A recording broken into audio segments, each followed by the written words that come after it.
కాలం ఎవరి కోసం ఆగదు అంటారు. కానీ ఒక జాతి చరిత్రలో కొన్ని తేదీలు వాటి ప్రాముఖ్యత వల్ల శాశ్వతంగా నిలిచిపోతాయి. ఆధునిక భారత చరిత్రలో మే 10 అటువంటి అత్యంత కీలకమైన తేదీ. బ్రిటిష్ ఈస్ట్ ఇండియా కంపెనీ నిరంకుశ పాలనకు వ్యతిరేకంగా భారతీయులు ఆయుధాలు పట్టిన రోజు ఇది. బారక్పూర్ నుంచి మీరట్ వరకు, ఢిల్లీ నుంచి చెన్నై వరకు ఈ విప్లవ జ్వాలలు వ్యాపించాయి. వేలాది మంది హిందుస్థానీలు భారతావనిని విదేశీ బానిసత్వం నుంచి విముక్తి చేయడానికి తమ ప్రాణాలను అర్పించారు.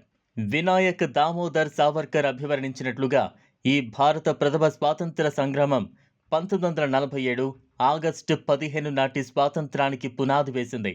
బ్రిటిష్ వారు దీనిని కేవలం సిపాయిల తిరుగుబాటుగా తక్కువ చేసి చిత్రించినప్పటికీ ఇది బహదూర్ షా జఫర్, నానాసాహెబ్ పేష్వా, తాంతియా తోపే, ఝాన్సీ లక్ష్మీబాయి మరియు బేగం హజరత్ మహల్ వంటి నాయకుల సమిష్టి నాయకత్వంలో జరిగిన దేశవ్యాప్త ప్రజా ఉద్యమం.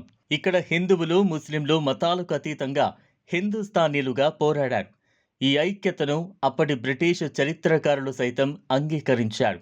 మనం ప్రతి ఏటా ఆగస్టు 15న స్వాతంత్ర దినోత్సవాన్ని ఎంతో ఘనంగా జరుపుకుంటాం. కానీ ఆ స్వేచ్ఛ కోసం అండమాన్ సెల్యులార్ జైలులో మన పూర్వీకులు అనుభవించిన నరక యాతన, చేసిన త్యాగాల గురించి నేడు ఎంతమందికి అవగాహన ఉంది?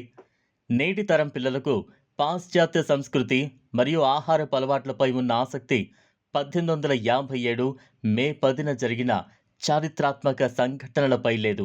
మన దేశ గౌరవం కోసం 9 దశాబ్దాల పాటు సాగిన పోరాటంలో వేలాది మంది సైనికులు, సాధువులు, మౌల్వీలు మరియు సామాన్య పౌరులు సమిధలయ్యారు. 1857 విప్లవం అనేది ఒక పగడ్బందీ ప్రణాళిక.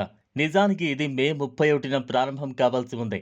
కానీ మీరట్లో మంగల్ పాండే చేసిన తిరుగుబాటుతో మే 10నే విప్లవ జ్వాల ఎగసిపడింది. ఆవు మరియు పంది కొవ్వు పూసిన తూటాలను వాడటానికి నిరాకరించిన 85 మంది సైనికులను బ్రిటిష్ వారు జైలుకు పంపారు.